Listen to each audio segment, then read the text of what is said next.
intern Kaylee, this is intern Callie. We're back with some phase 3 neck exercises for you. So phase 3 is really going to be about strengthening. If you haven't gone and seen the phase 1 and phase 2 videos, please go back and do those. We're here at Dr. Salvagiotti's office where we value rehab exercises, and they're an important part of our patient progress.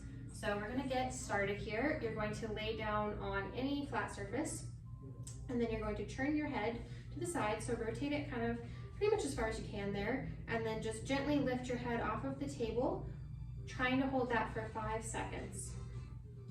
You can go ahead and relax, Callie. If 5 seconds is too much, because this exercise is pretty advanced, go ahead and back off, and you can just do a couple seconds at a time if you need to. What we want to avoid is moving other parts of our body. So this shouldn't be like a crunch. This shouldn't be your entire head coming into flexion. This should just be your head stays pretty straight and you're just lifting a couple of inches off of the surface. You can relax. Do both sides, holding for about 5 seconds each side. Kylie's gonna go ahead and hop up. We're gonna do the next exercise. So for this one, you're going to get 2 household objects that have some weight. So we're using some books. You could also use something like soup cans. And we're gonna do some flies. So Callie's gonna hold them just like she is. So kind of just elbows at 90 degrees there. And then what she's going to do is squeeze her shoulder blades together, and her arms are just naturally gonna come out when she does that. Perfect. So what you're gonna do is 5 reps of that. And she'll show you a side view too.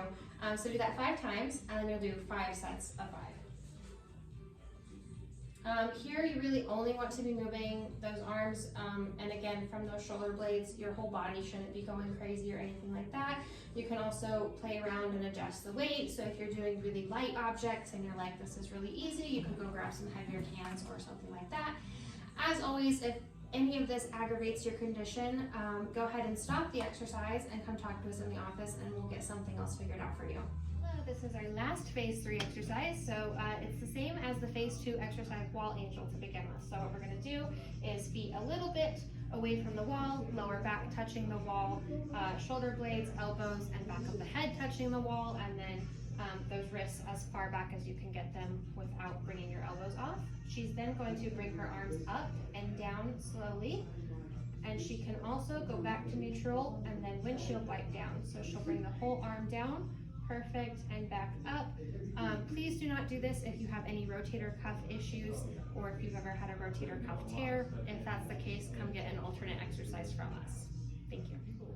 We also wanted to mention that if any of these exercises aggravate your condition, whether it be in your neck or your low back, anywhere, we want you to ice that. So that way we can help that inflammatory response come down and not make anything worse.